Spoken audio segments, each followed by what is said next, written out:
शरारत। सोन आना जरूर। काम में उलझी सौम्या को रीमा ने फ़ोन करके शाम को अपने यहाँ होने वाली पार्टी में आमंत्रित किया।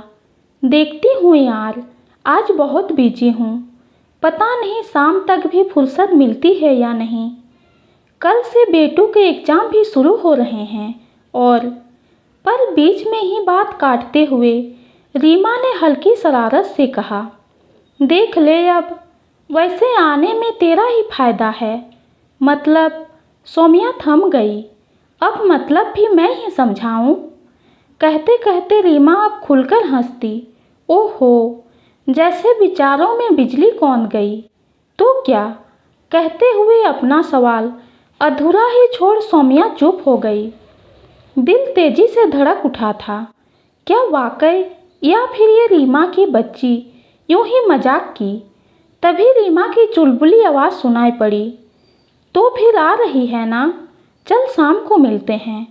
और रीमा ने फ़ोन रख दिया। दरअसल एक ही कॉलोनी में रहते और मिलते जुलते रहने से रीमा सौम्या की अच्छी सहेली बन गई थी। इतनी अच्छी कि साल बीतते ना बीतते दोनों एक दूसरे से अपनी निजी बातें भी करने लगी थी। इसी दौरान बातचीत के सिलसिले में सौम्या ने एक बार बहुत भावुक होकर राहुल के बारे में भी रीमा को सब कह दिया कि कैसे दोनों कॉलेज के दिनों में एक दूसरे के प्रेम में पड़े, कैसे 4-5 सालों में ये रिश्ता प्रगाढ़ हुआ। पर हाँ, ये राहुल की शराफत ही थी कि उन्होंने कभी भी उस बारीक रेखा को पार नहीं किया था।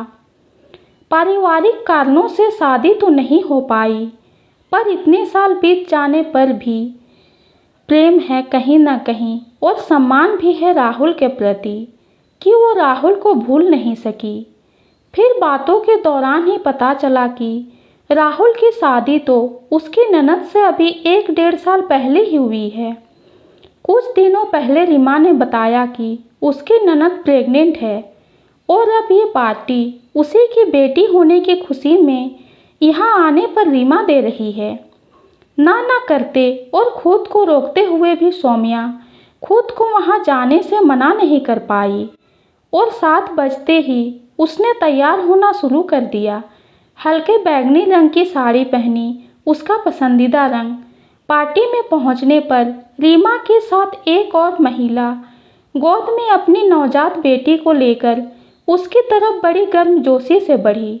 रीमा ने परिचय कराया, ये है मधु, मेरी ननद, और ये सौम्या हैं।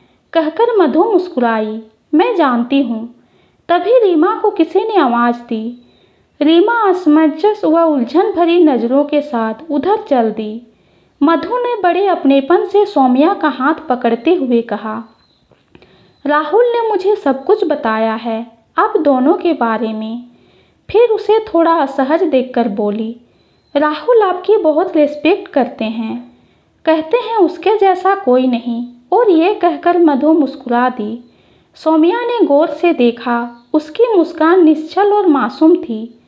अब कमरे के दूसरे छोर पर हल्की पीली टी-शर्ट पहने राहुल को अपलग अपनी तरफ देखता पाकर मधु मुस्कुरा दी।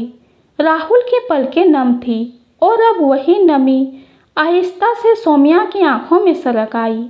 सौम्या ने अनायास से मधु की गोद से उसकी बेटी को लेकर उसका माथा प्यार से चूम लिया। ये कहानी आपको कैसी लगी कमेंट में ज़रूर बताइए। कहानी पसंद आती है तो चैनल को लाइक और सब्सक्राइब करें। कहानी सुनने के लिए आपका बहुत बहुत धन्यवाद।